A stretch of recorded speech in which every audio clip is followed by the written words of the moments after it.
বন্দেই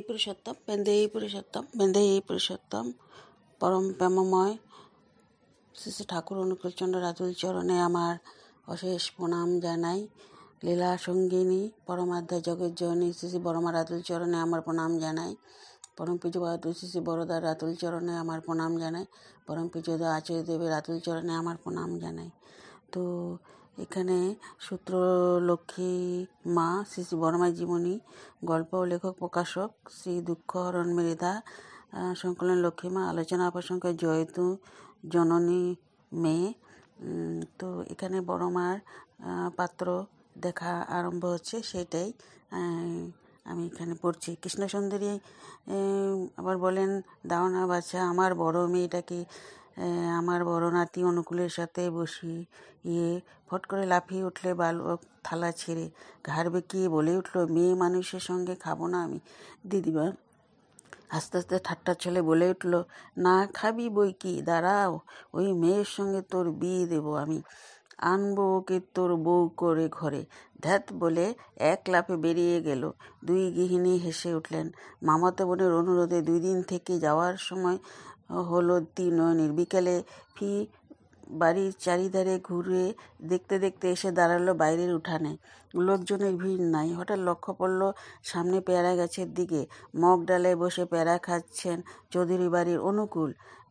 ভালো করে দেখে সত্যি সেই সূর্যের আলোতে গায়ের জ্যোতি যেন ছিটকে পড়ছে। ফটকি অবাক হয়ে দেখছে, নিচে গাছতলায় 2-3 জন ছেলে পেয়ারা দাও বলছে। অনুকূল 2-4টে পেয়ারা নিচে ফেলছে। হঠাৎ একটা ঢাসা পেয়ারা ফটকির পায়ের কাছে এসে পড়ল। আনন্দে উৎফুল্ল হয়ে বালিকা আঁচলে কুড়িয়ে নিল। বালক করল ফল দান, বালিকা তা করল গ্রহণ। বিধির বিধান সার্থক হলো। তিনজনই বাড়ি ফিরে এলো। ফটকি বয়স 10 হতে গেল। লেখাপড়ায় দর হয়ে উঠল। বাংলা, ইংরাজি, অঙ্ক সর্ব বিষয়ে। মেয়েকে পড়াতে সময় না পেয়ে পাবনা সদর উচ্চ বালিকা বিদ্যালয়ে ভর্তি করলেন।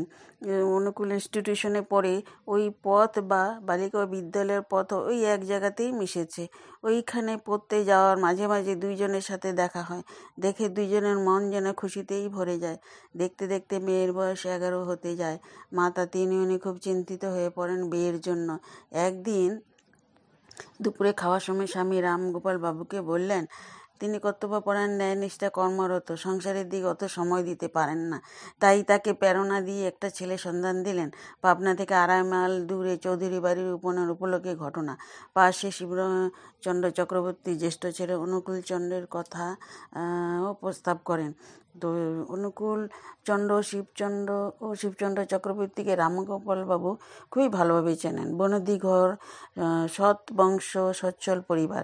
পাল্টি ঘর ঈশ্বরচন্দ্র চক্রবর্তী পুত্র শিবচন্দ্র চক্রবর্তী। তার শ্বশুর রামেন্দ্র নারায়ণ চৌধুরী অকালে পরলোক গমন করার জন্য ছেলে মেয়ে নিয়ে তার বিধবা স্ত্রী খুবই অসহায় হয়ে পড়েন। এমনকি জমি জায়গা নিলামও হয়ে যায়। জামাতা শিবচন্দ্র চক্রবর্তী নিজ নামে খরিদ করে সম্পত্তি উদ্ধার করেন ও স্ত্রী মনমোহিনীকে নিয়ে বসবাস করেন। তার জ্যেষ্ঠ পুত্র অনুকূলচন্দ্র লাহিড়ী ইনস্টিটিউশনের রামগোপাল বাবুর ছাত্র। তার ছাত্র খুব বিনয়ী, অমায়িক, মেধাবী, সদালাপী, লোকপালী, দরদী, স্বাস্থ্যবান, গুণবান ও সুন্দর ছিলেন। ফার্স্ট ক্লাসের ছাত্র হিসেবে 17। সামান্য স্কুল মাস্টার হয়ে রামগোপালবাবু সাহস পাচ্ছেন না অত বড় ঘরে সম্পর্ক করতে। ওইদিকে মনমোহিনী দেবী গুরু হুজুর মহারাজের আদেশে ছেলে অনুকূলচন্দ্রকে দীক্ষা দেওয়ার পর থেকে কেমন যেন বদলে গেল। ধীর, স্থির, গম্ভীর, উদাসীন হয়ে পড়েন। খেতে বসে ধ্যানস্থ হয়ে পড়েন। একদিন স্কুলের পথে অজ্ঞান হয়ে পড়েন। কাদামাখা জামা কাপড়, বই খাতা ছড়াছড়ি অবস্থা দেখে পাশের বাড়ির এক দুধালা তুলে এনে মায়ের কাছে পৌঁছে দিলেন। দিদিমা কৃষ্ণসুন্দরী দেবী সব শুনে চিন্তায় পড়লেন। বিয়ে দিলে সব ঠিক হয়ে যাবে, তাই ব্যস্ত হয়ে পড়লেন বিয়ের জন্য। জামাতা শিবচন্দ্রকে বিয়ের ব্যবস্থা করতে বললেন।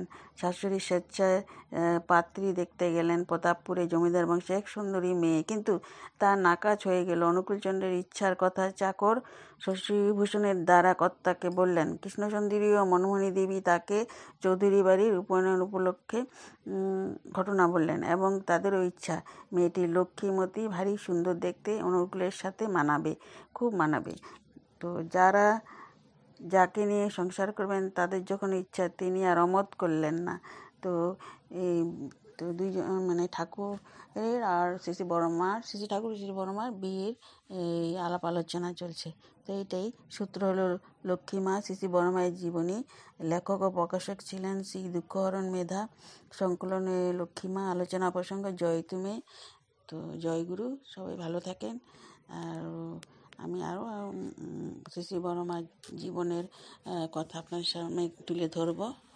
সর্বাঙ্গীন মঙ্গল হোক আপনাদের।